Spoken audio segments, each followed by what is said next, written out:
Amanda with Straightsmile Solutions, straightsmilesolutions.com, and I'm going to do yet another video on initial Invisalign articulation.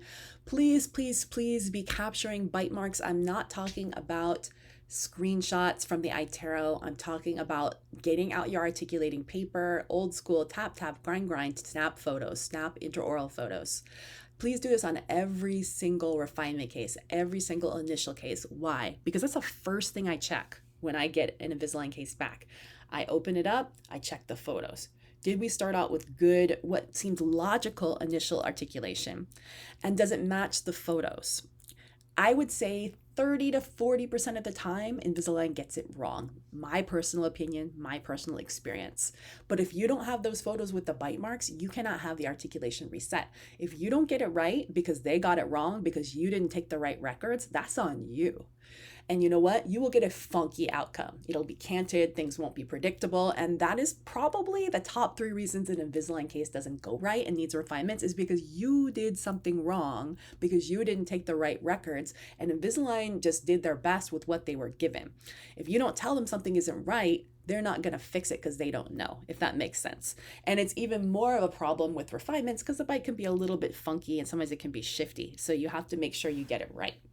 Now, occasionally to me, we take the photos, with the articulating paper, and we see something like this on an initial one, like just with a few points. That is a red flag to me. Nobody's bite should be like this unless they're in the middle of treatment, unless they have some type of really poorly balanced splint that just was sloppily made, or a poorly made previous orthodontic treatment and poorly made retainers that trapped a bad bite. I mean, most patients are pretty aware when they bite down, hey, do you feel your right and left side touch evenly? Are all your back teeth touching on both sides? Most patients are pretty aware that no, only my left side touches, or no, only some of my teeth touches. So if you see this on an initial case, I would not even take this case for Invisalign. Put the brakes on it. Find out what's going on. If they have a night guard, a splint, a snore guard, a previous retainer, that's something they're wearing at night or day, that is not just teeth in their mouth, you want to discontinue that. Of course, if they have an airway problem and it's like an OSA appliance, no, you have no right to tell them to discontinue with that. Now you got to go back to whoever prescribed that, the MD, and see if you can even do Invisalign. A lot of times they do make appliances that can be worn over Invisalign that can position the mandible forward and still improve the airway. That can happen, but that's going to be an additional cost for the patient. You absolutely don't want to discontinue something that's for OSA. That's a massive liability for you.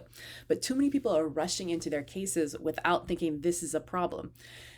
If it's going to be like 10 times longer if you're trying to balance a bite that was already improper and you don't even know which was right. You know what I mean? So better to discontinue the appliance if it's for bruxing for a few weeks to months. Sorry if the patient is bruxing, that stinks. But to get a balanced bite in the back and then rescan, then rushing into treatment that's going to be significantly longer and have a worse outcome. Another option is to do some type of deprogramming, to create deprogramming aligners, which is similar to the ones I do after MA. You could do that. That way, at least you're getting started on the case. You're not losing the start. They might go to someone else otherwise if they're frustrated because they may not understand why you're delaying treatment. So you could do that, although it's easy to overcorrect, but that would be my backup plan. Or you could do bonded retainers and let things settle. If they had a retainer and they're worried about some relapse before start, but I don't think that's a big deal. But at least doing the deprogramming mini aligners would prevent any damage to the back teeth from happening, or you could even put on anterior bite turbos or something like that, and let things settle.